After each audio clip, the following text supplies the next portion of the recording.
If you really want to know exactly what the future of Taiwan's economy looks like, honestly, don't even bother staring at the stock market. Right. Yeah, it's way too noisy. Exactly. Yeah. You really need to look at the admissions data for National Cheng Kung University. Today, you and I are going on a deep dive into an educational landscape that, well, it reacts to global industry shifts way faster than most financial indices. It's honestly a phenomenal real-time tracker of human ambition. Like when billions of dollars flow into an industry, you immediately see the tectonic plates of university admissions just sort of shift to match it. Yeah, and that is exactly what we are mapping out today. Because over our past few explorations into Taiwan's higher education, we've really put the heavyweights under the microscope. Oh, yeah. We tracked the broad, historical dominance of National Taiwan University, NTU. We looked at the highly specialized, almost impenetrable fortress of National Chengxi University, NCCU. And then we analyzed the really volatile tech-driven spikes of National陽明交通University, NYCU. Which basically leaves us with the final cornerstone of this top-tier group, right? National Cheng Kung University, or NCKU. The last puzzle piece. Exactly. So we are putting NCKU's entire academic catalog under the lens today just to see exactly where it sits relative to NTU, NTCU, and NYCU.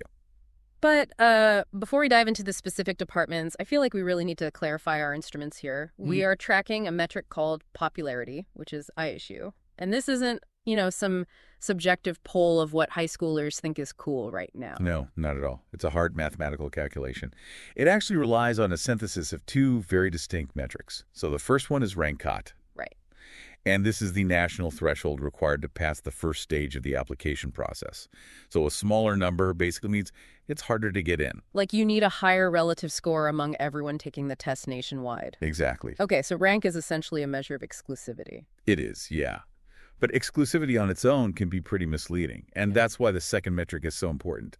It's the fill rate. Okay, fill rate. Right, which measures how many of the students who are actually admitted to the program choose to enroll at NCKU rather than, taking an offer from another school. I think probably the best way to visualize this for you listening is to imagine we are rating high-end restaurants. Oh, I like that. Right. So the rank is the menu pricing and the strict dress code. It tells you exactly how exclusive the place is. But the fill rate is like walking past that exact same restaurant on a random Tuesday night and seeing if every single table is actually full. Yeah, because you could have a restaurant with impossible prices, but if the dining room is completely empty, it's not truly popular. Exactly. You need both the high barrier to entry and the actual bodies in the seats. That analogy captures it perfectly. Thanks. And, to prevent a department from sort of gaming the system, the data uses a geometric mean. Oh, so they can't just cheat the math. Right. It mathematically punishes a department if they try to fake their popularity by, say, having a tiny admissions quota to artificially lower their rank. Right. Or by letting literally everyone in just to get 100% fill rate. Right. It multiplies the fill rate by the inverse of the rank, and then it takes the square root. So you have to perform really well on both fronts to score high in popularity. Okay, so with our restaurant rating system locked in, let's look at NCKU from a macro perspective. Where does this campus actually sit in the grand scheme of things? Well, if you look at the university's overall average rank, it hovers between 7,200 and 8,200 over the academic years, 107 to 115. Okay. And NCKU establishes a very specific identity with that.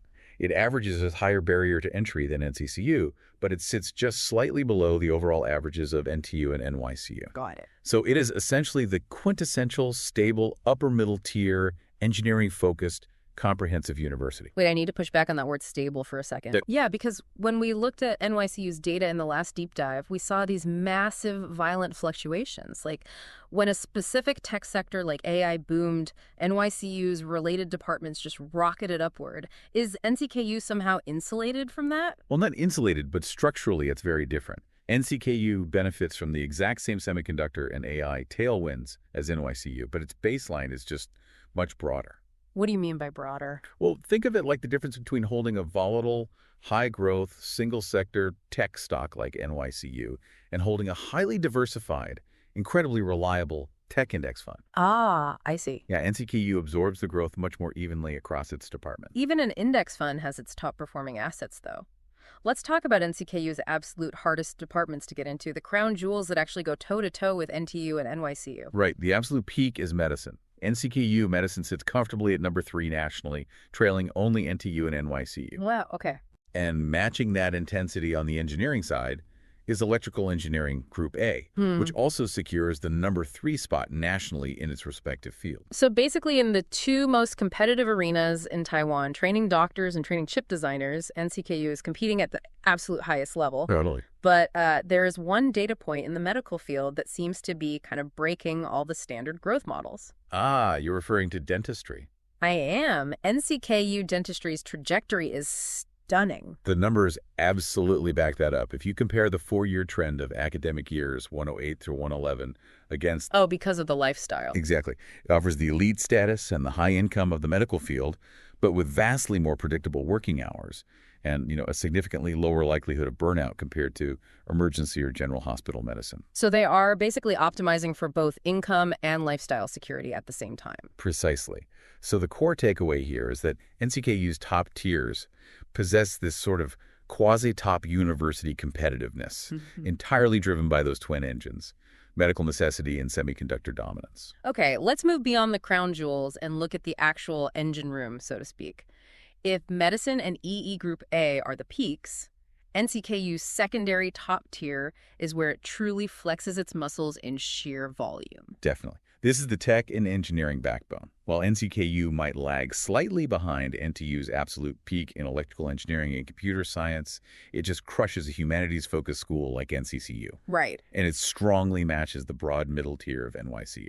Let's map out this tech core, because we are seeing massive sustained popularity in electrical engineering Group B and computer science. Yeah, and they aren't just relying on the general degrees anymore either. Right. They are carving out these hyper-specific pathways, like the CS Artificial Intelligence Systems group. What's crucial to understand here is how NCKU is actively manipulating its own popularity metrics by adding unique value to these core degrees. They aren't just, sitting back and relying on the local TSMC job market. You mean the Purdue dual degrees? Yes, exactly. NCKU has established the electrical engineering Purdue dual degree and the computer science Purdue dual degree. Okay, so put me in the shoes of a prospective student for a second. Why does slapping the word Purdue onto the degree suddenly spike its popularity metrics so drastically? Because it fundamentally alters your entire career trajectory. By partnering with a massive engineering powerhouse in the United States, NCKU isn't just offering an education. They're offering a ticket out. Right. They're offering a structural pipeline to international mobility and the U.S. tech market. It creates this artificial scarcity and really high demand, which obviously drives up our rank and fill rate metrics. Yeah. Okay, that makes total sense for the software and chip designers. But I'm looking at the rest of this engineering data, and the growth seems to be infecting everything. How does the AI boom explain the rise in, say, material science or mechanical engineering? Well, the data reveals a really powerful diffusion effect. Remember, NCKU is located in Tainan, which is geographically adjacent to the Southern Taiwan Science Park. Right, the proximity. Yeah, and that proximity creates a massive economic gravitational pull. I see. Because you don't just need an electrical engineer to build a microchip. Exactly. You need an entire industrial ecosystem. You need material science to actually develop the silicon wafers. You need photonics and electro-optical science for the lithography lasers. Oh, wow. And you need engineering science for the complex system integrations. And it spreads even further into traditional fields, too.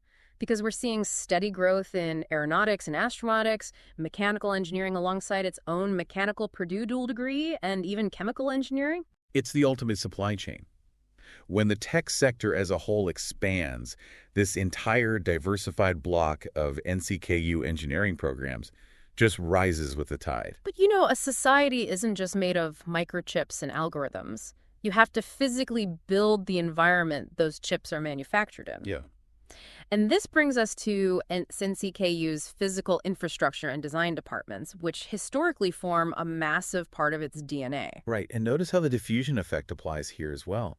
Think about what a semiconductor fabrication plant actually requires to exist in the physical world. A lot of concrete. Yes. It needs massive structural foundations, which maintains the high popularity of civil engineering and the civil Purdue dual degree. Fabs also consume absolute oceans of water and power, don't they? Exactly, which drives the steady demand for hydraulic and ocean engineering and the hydraulic and ocean Purdue dual degree. And you need complex piping and industrial mechanics, which pulls up systems and naval mechatronic engineering. And obviously you have to power the grid. Right, ensuring demand for the Energy International Bachelor degree. And you have to manage the waste, which brings in environmental engineering and the environmental engineering Purdue dual degree. And finally, you have to actually survey the land and extract the raw materials, securing the relevance of geomatics, the geomatics Purdue dual degree, and resources engineering. The strategic push by NCKU is honestly brilliant here.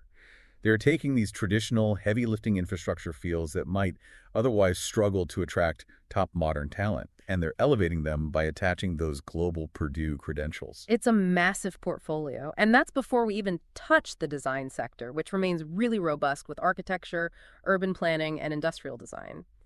NCKU essentially trains the people who build the physical world. They do.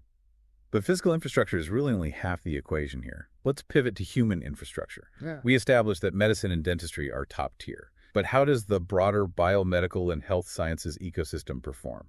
Well, this is where the data tells a very specific story about recent global events. Across the board, this sector shows distinct growth and incredible stability. We're looking at pharmacy, government-funded medicine, medical laboratory science and biotechnology, nursing, physical therapy, occupational therapy, biomedical engineering, life sciences, and biological industries science. The pandemic is the undeniable catalyst here. It fundamentally rewired how an entire generation of high schoolers evaluates risk, didn't it? It absolutely did. COVID-19 took these fields, which were, often perceived merely as support roles to the star surgeons, and rebranded them globally as critical, highly resilient career paths. Right. For a student seeking stability in an unpredictable world, an occupational therapy or medical laboratory science degree offers an almost ironclad guarantee of employment. Okay, so we've basically mapped out the fortress. NCKU is an absolute powerhouse in engineering, tech, infrastructure, and health sciences. But no fortress is completely invincible. Let's step outside the walls into the challenge areas. Where does NCKU actually struggle to attract top talent? Well, NCKU's dominance distinctly wanes when we cross into the business and legal landscapes. Take law, for example. The data places NCKU's law department squarely in the middle tier for popularity. It lags significantly behind the historically entrenched law programs at NTU and NCCU. And the business and management sector is mirroring that exact same struggle, looking at business administration, industrial and information management, transportation and communication management science, accounting, economics, and statistics, and data science. Yeah, the data shows these departments are experiencing very slight growth, or in many cases, total stagnation. Let's analyze the mechanism there. Why would a university with NCKU's massive overall prestige struggle so much in business? Well, based on our analysis of NCCU in our last deep dive, it comes down to defensive moats. NCCU spent decades building this impenetrable alumni network and industry fortress around its commerce programs. And NTU just has the sheer gravity of being NTU. Exactly. NCKU's business programs might be academically rigorous, but they just don't have that overwhelming unfair market advantage that their engineering counterparts enjoy down south. They are basically competing in a market where they don't get to set the rules. Precisely. But there is an even harsher reality hiding in the NCKU data, and it's a trend that should probably give us all pause. The traditional humanities and social sciences are visibly shrinking in popularity. Yeah, this is the part of the data that always feels a bit heavy. We are seeing real declines in the rank and fill rate metrics for foreign languages, Chinese literature, Taiwanese literature, history, political science, and psychology at NCKU. The underlying drivers there are heavily structural. We're witnessing massive wage stagnation in these specific sectors, and that's colliding with intense career uncertainty for new graduates. Here is the real irony, though, the aha moment for me when looking at this data. When we looked at NTU, their sheer historical prestige actually protected their humanities departments. Like, students still fight tooth and nail to get into NTU history. Yeah. But at NCKU, their engineering moat is so overwhelmingly strong, it actually casts a shadow over its own humanities programs. That's a really profound way to look at it. Yeah. Prospective students increasingly view the humanities at an engineering powerhouse as sort of the supporting cast to the tech stars. Yeah. And it creates a self-fulfilling feedback loop. Top talent interested in literature or politics migrates to NCCU or NTU, where those subjects are the core identity, which then further depresses NCKU's metrics in those specific areas. And the shadow stretches further than just literature and history. Here's what honestly surprised me most. The basic sciences are stagnating right alongside them. Yes. mathematics, physics, chemistry, and earth sciences. Their popularity is growing at a glacial pace compared to the applied tech fields. Put yourself in the shoes of a 17-year-old who genuinely loves physics. Why wouldn't they want to study pure physics at a great school? Because of how they perceive the endgame. A student looks at pure physics and sees theoretical research, academic grants, and uncertainty. Then they look at electrical engineering and see a direct pipeline to a corner office at a fabrication plant. Right. Even if the pure physics graduate eventually ends up hired at TSMC anyway, the 18-year-old applicant perceives the applied degree as the VIP access pass to financial security. They heavily favor the industry-ready path. It's a ruthless, pragmatic calculation. But, to NCKU's credit, they aren't just passively accepting these shifts. They're actively building alternative entry points to capture modern learners who might not fit neatly into these rigid boxes. They are. They recognize that forcing an 18-year-old to commit to a highly specialized lifelong track can actually depress enrollment. To counter this, they heavily promote the undecided major program. Oh, and they have a very fascinating offshoot of that, the Undecided Major Sports Science Group. If you are a parent listening right now or a student mapping out your future, an undecided major program is exactly the kind of strategic hedge you should be looking for in a volatile job market. It basically gives you time to survey the landscape before committing. And beyond flexibility, NCKU is also utilizing structural quotas to diversify its talent pool through its STAR programs. Let's break those down. They have STAR Program A for Humanities and Social Sciences, STAR Program B for Management, STAR Program C for Science, STAR Program D for Engineering, and STAR Program E for Biomedicine. Yep, all 5.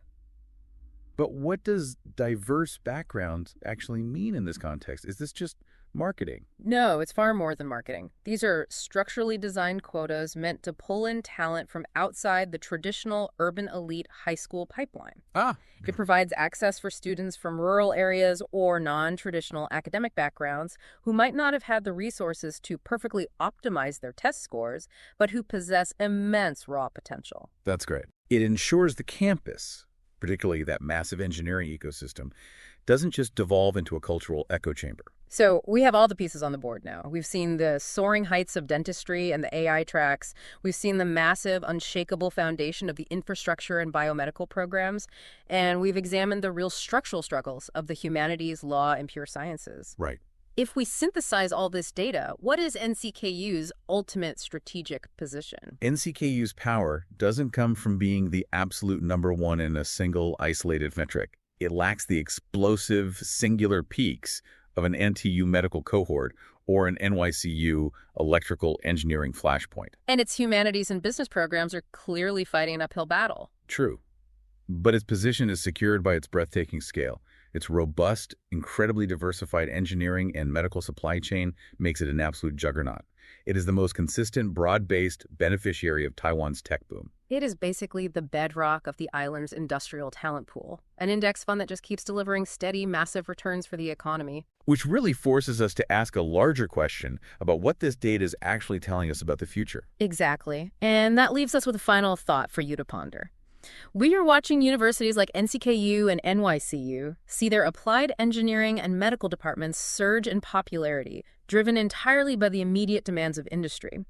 Meanwhile, the humanities, social sciences, and pure sciences are steadily shrinking. The data clearly shows us what society is demanding right now, which is technical optimization and physical health. But it raises a really critical question about long-term resilience. Yeah. If our brightest, most ambitious minds are exclusively trained in hard tech, coding, and medicine, who's being trained to navigate the complex social, legal, and philosophical realities that this very technology will create in the coming decades? Are we so focused on teaching the how that we are structurally defunding the why? It really challenges us to think about how we value popularity versus necessity in education. Next time you look at a university's popularity rankings, remember our restaurant analogy.